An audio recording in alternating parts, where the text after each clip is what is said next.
Bonjour à tous, bienvenue dans Action, le podcast de Primonial qui vous donne les clés pour mieux comprendre la gestion de patrimoine. Longtemps réservé aux institutionnels et aux plus fortunés, le private equity, ou capital investissement en français, tend à se démocratiser pour être intégré à la stratégie d'investissement des particuliers. Mais de quoi parle-t-on ? Le private equity consiste à investir dans le capital de sociétés non cotées à différents stades de leur développement. Pour décrypter cette classe d'actifs, nous accueillons Nadine Trémolière, directeur de Primonial Portfolio Solutions, pôle dédié au conseil en allocation d'actifs. Bonjour Nadine. Bonjour. Pouvez-vous revenir plus précisément sur ce qu'est le private equity ? Le private equity consiste à prendre une participation dans le capital de sociétés non cotées en bourse pour accompagner leur croissance en créant de la valeur sur le moyen long terme. On peut littéralement parler de capital privé puisqu'il s'agit de financement en fonds propres et ne provenant pas de sources bancaires ni de marchés financiers.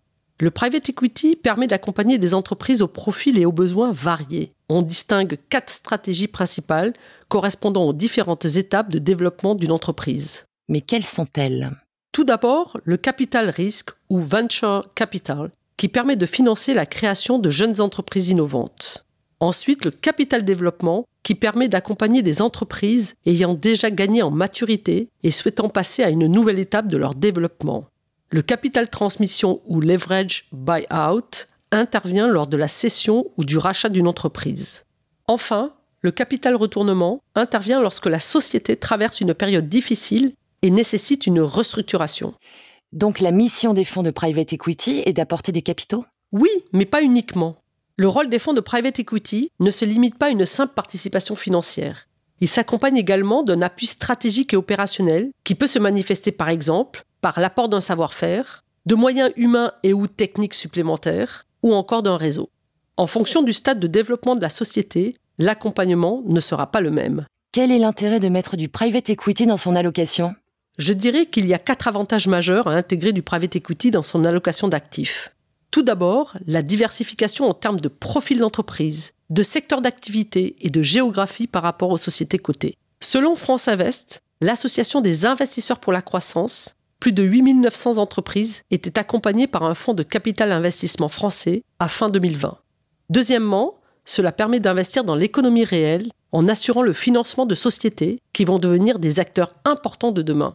À fin 2020, sur les 7 400 entreprises françaises ayant ouvert leur capital au private equity, 76% sont des startups et PME, selon toujours France Invest.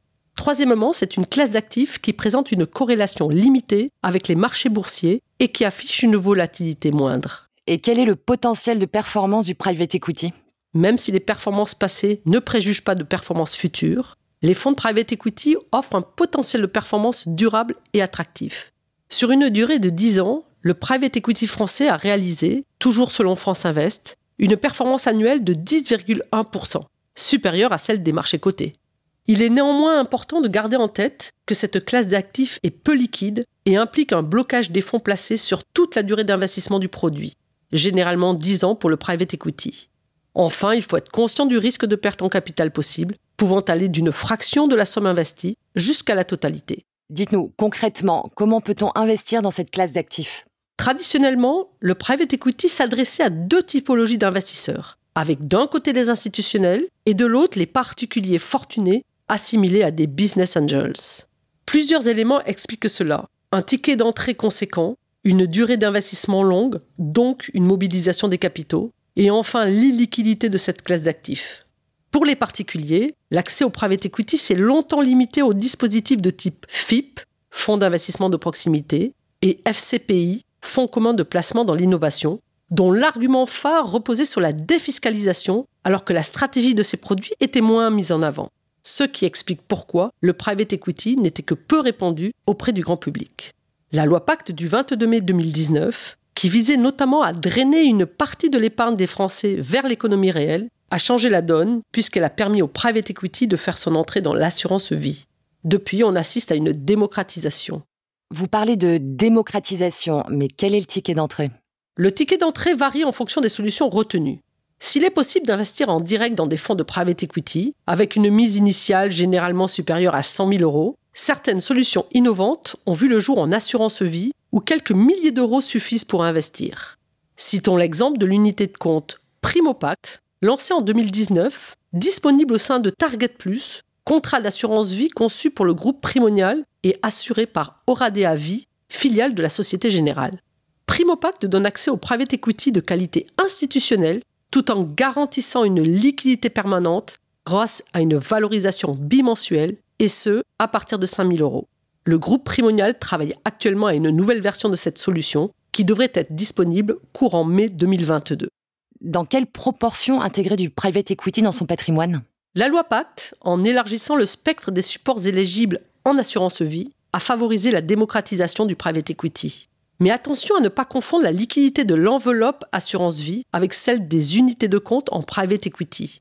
Il existe de nombreux supports disponibles sous des formes juridiques variées et avec des fenêtres de liquidité différentes.